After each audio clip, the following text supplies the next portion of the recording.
Welcome to a new What to Eat in a Day. I love tiramisu, so this morning I wanted to try the viral tiramisu chia pudding. I don't know if I'm late though, maybe it's been viral for a while. I don't really keep up, but I created my own recipe for it and I needed to prepare it the evening before.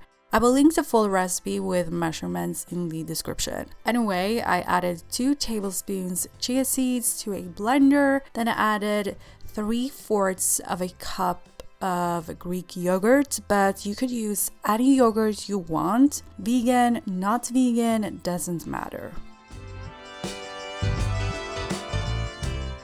Then I added 1/4 of a cup of brewed coffee. Make sure it's cold before you add it in.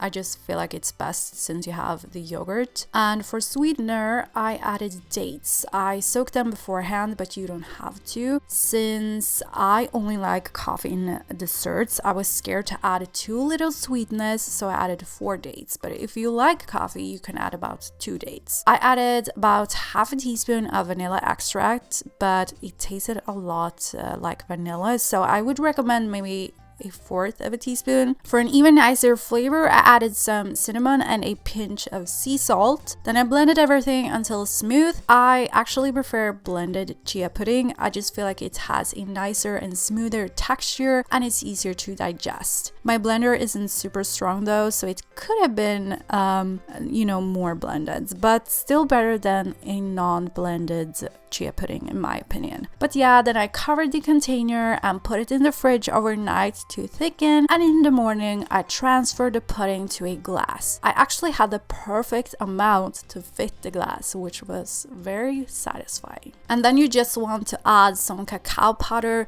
to a sieve or a sifter, whatever it's called. I don't really remember, but yeah, dust the cacao on top.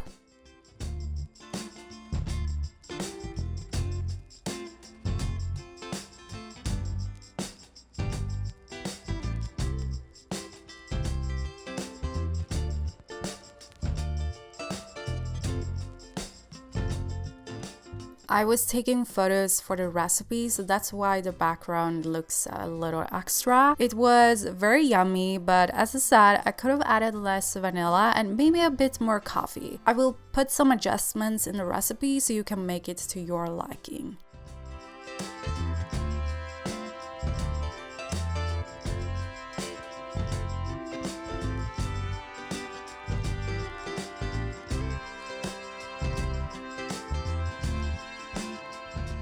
I felt like my breakfast wasn't complete without fruit besides the dates within the pudding.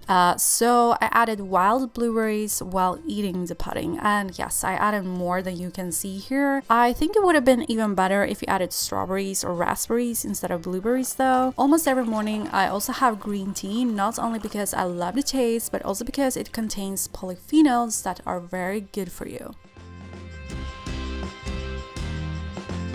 My lunch was super simple. It's just quinoa, cannellini beans, cucumber, tomatoes, and avocado and hummus.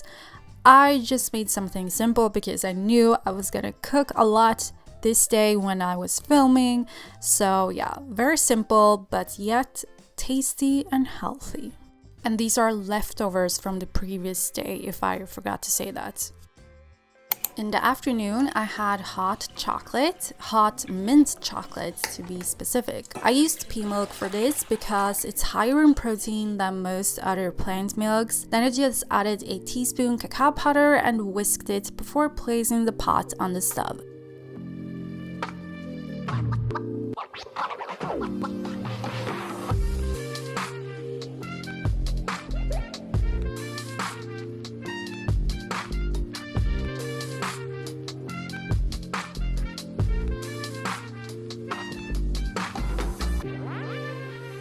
Then I added a tea bag with peppermint tea. I let it simmer for a few minutes. Then I removed it from the heat and let it steep for a few more minutes.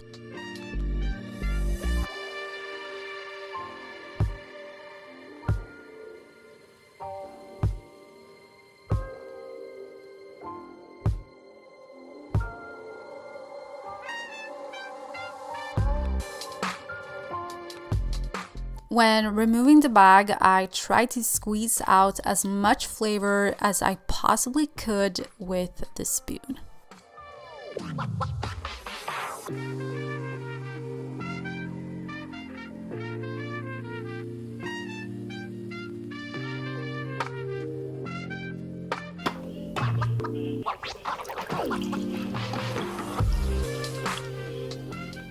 This was really good, although I think I prefer regular hot chocolate still. It's just a classic, you know? I felt like eating something as well, but I wasn't too hungry, so I had a banana. For dinner, I created a new recipe, which I also will link in the description. It was a cauliflower curry soup. So I first added onion and garlic to a pot with a splash of water. Once the onion was translucent, I added in potatoes that I had peeled and cut into smaller pieces. I also added frozen cauliflower. Then I rinsed dry lentils. You always want to rinse them to remove the dirt and stuff like that. And then I added those lentils to the pot as well.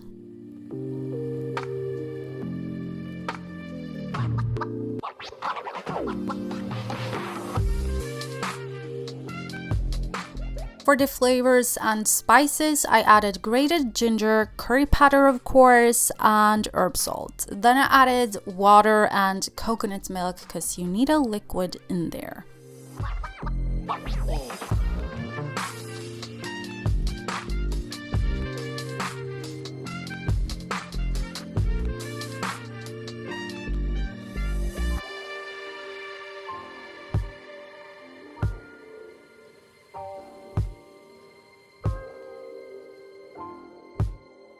I stirred everything around, then I covered the pot and let it simmer for 20 minutes.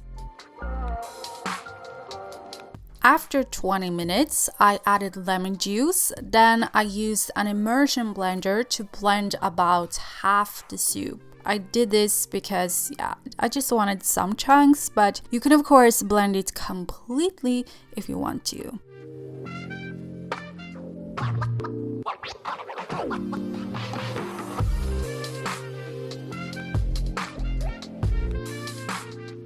And then you just want to salt and pepper it to taste.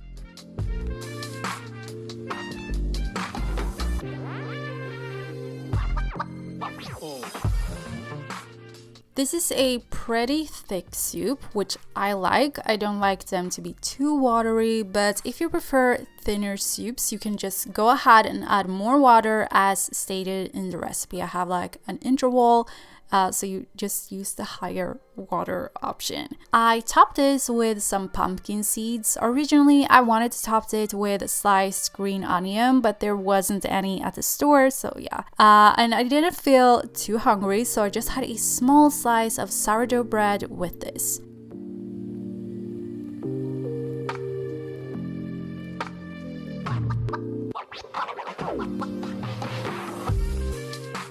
You know what? The lighting makes the soup look so nasty in my opinion, but this is what the soup looked like the day after when I took photos of the soup. Much nicer. But anyway, that was everything I ate this day. I hope you will enjoy the new recipes and that you try them, of course. Don't forget to leave a like on this video and subscribe to my channel for more videos.